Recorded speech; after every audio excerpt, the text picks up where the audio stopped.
Hey, what's up guys? It's Drew Wright again, the owner of Travel Wright Photography and Tours, and today I'm going to take you on a more condensed guide of Ireland, my top 5 places in Ireland to see tour. We're going to start off at number 1, the Gap of Dunloe, one of my favorites. You can stop off here at the Coffee Pot Cafe, get some espresso and pastries. You can also take this cart or wagon ride up through the Gap of Dunloe. Highly recommend it. We did it. It was one of my favorite things. It's going to cost you about 20 euros per person. But the Gap of Dunloe, you've got to see it if you come to Ireland. You can see here these lakes. There's some horses that roam up through here. There's sheep that run up and down the roads everywhere. You'll have to kind of watch out for them. You can see these old stone bridges.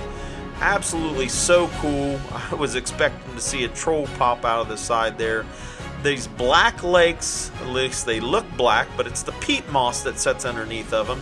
Crazy here, rock formations. I mean, this place was just like a piece of heaven on earth. There's little streams that go through here. I absolutely love the Gap of Dunloe, and if you come to Ireland, you've got to see this place. Now, fun fact for you about the Gap of Dunloe, at the top, the Black Valley was the last place in Ireland to receive electricity, and phones were not ran there till the 1990s. In the Gap of Dunloe, there's 2 mountain sides. One side is the McGillycuddy's Reeks Mountain Range to the west. The other side is the Purple Group Mountain Range on the east, and the River of Lowe runs through it. Here's the Black Valley, absolutely beautiful and mesmerizing. Okay guys, so number 2 on our top 5 places in Ireland to see is the Rock of Dunmusk. Now, the Rock of Dunmusk is probably my favorite place in all of Ireland, and you'd be surprised because no videos really talk a lot about this, but I'm going to show it to you. This place is so angelic and alluring. I mean, I love the Gap of Dunloe that we just seen, but the Rock of Dunmusk is something really special. You look down here over top the Moher Valley, you're up on this mountaintop. It's a little bit of a steep climb to get to the top, so you need to be careful, but my mom's 70, she done it, so you can do it too. Now, fun fact for you, the Rock of Dunmusk is Walt Disney's inspiration for Mount Knocknacheaga in the movie Darby O'Gill and the Little People. So when Darby goes up to the top of the mountain to look for the leprechauns, and he finds the leprechauns, he is at Mount Knocknacheaga, and this is what Walt Disney seen, and he made Mount Knocknacheaga based off the Rock of Dunmusk. So that was a really fun fact. I had to watch that movie before we came, and it made it extra special.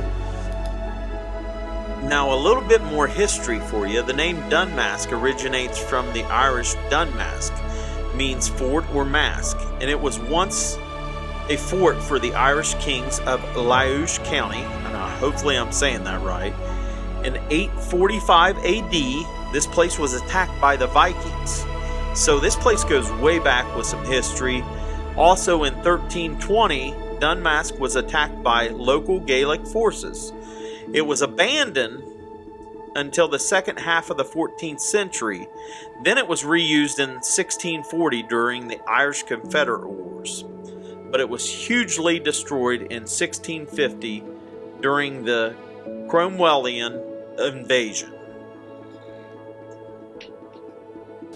Guys, I'm going to show you right here why you don't want to miss the sunsets here.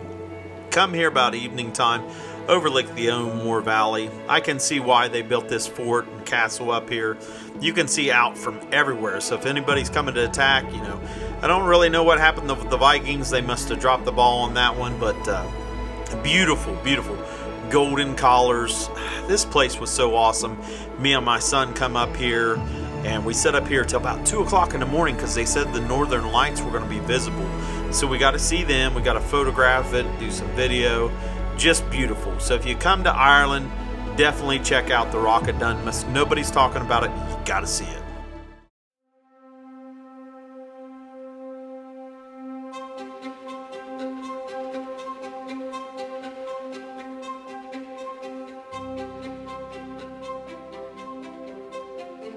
Okay guys, rolling in at number 3 is Ross Castle. You're not going to believe this castle.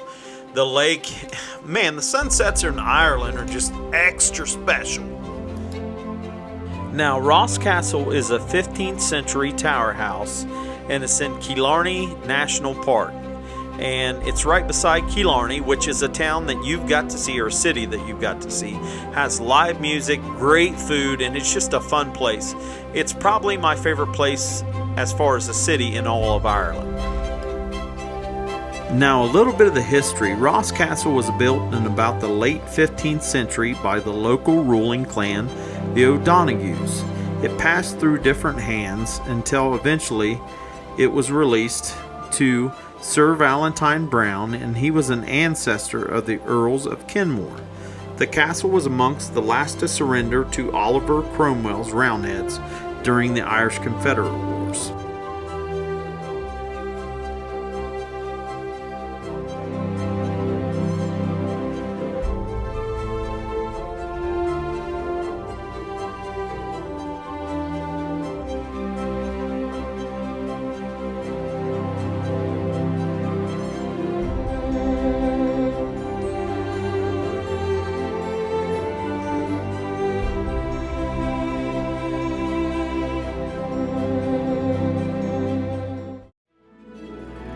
Coming in at number 4 is the Cliffs of Moher. And guys, I would not do Ireland justice if I did not mention this place. Now, this is kind of a tourist area, yes, but you've got to see it. It's so astounding and exquisite. It's so amazing. Now, there's a local legend about this place. There was an ugly old hag, and her name was Moher. And she was interested in this Irish hero. Well, she was in love with him. He didn't reciprocate. She chased him all over Ireland. Eventually, he's trying to escape, and he comes here to the Cliffs of Moher, and he starts leaping across the cliffs and the stones, and he's real nimble, but she's not. And she falls to her death, and they say the sea turns blood red. They say parts of the cliffs looks like her head. So, pretty interesting folklore. I love it in Ireland. This is O'Brien's Tower. It was built by Cornelius O'Brien in the 1800s. They say he built it as a place for tourism to kind of help with poverty. That's noble. I also heard he built it to impress some of the ladies, which, you know, there's nothing wrong with that, but we'll go with the first one. Last thing, the Cliffs of Moher is for bird watchers. It has over 30,000 seabirds. I gotta throw this place in. That is Laminate Castle. Some awesome folklore behind that. We've seen it on our way back. It's close to the Cliffs of Moher. Check it out. We're gonna stop off here at Bofi Quinn's Pub, and if you watch Travel Right videos, you know I love having me a good old Coke. I probably do it too much, but I love Coke and taking in the sights. This is my son. He's gonna tear up some pizza, and let's get started on number 5. Coming in at number 5 is the Dark Hedges. And I got a question for you. Does the Gray Lady exist? Legend tells by locals that there's a Gray Lady that haunts this place. This is a line of 150 beech trees. It's shrouded in mystery. People claim all day long that they've seen the Gray Lady. My question is, was that the Gray Lady? If you come to Ireland, this place is mysterious and it's haunting. But it's one of the most beautiful places in all of Ireland. It's number 5 at our top 5 places in Ireland to see. Guys, thanks for watching. This is Drew Wright, the owner of Travel Right Photography and Tours. Just remember, life's short. Get out there and explore, and don't forget to travel right.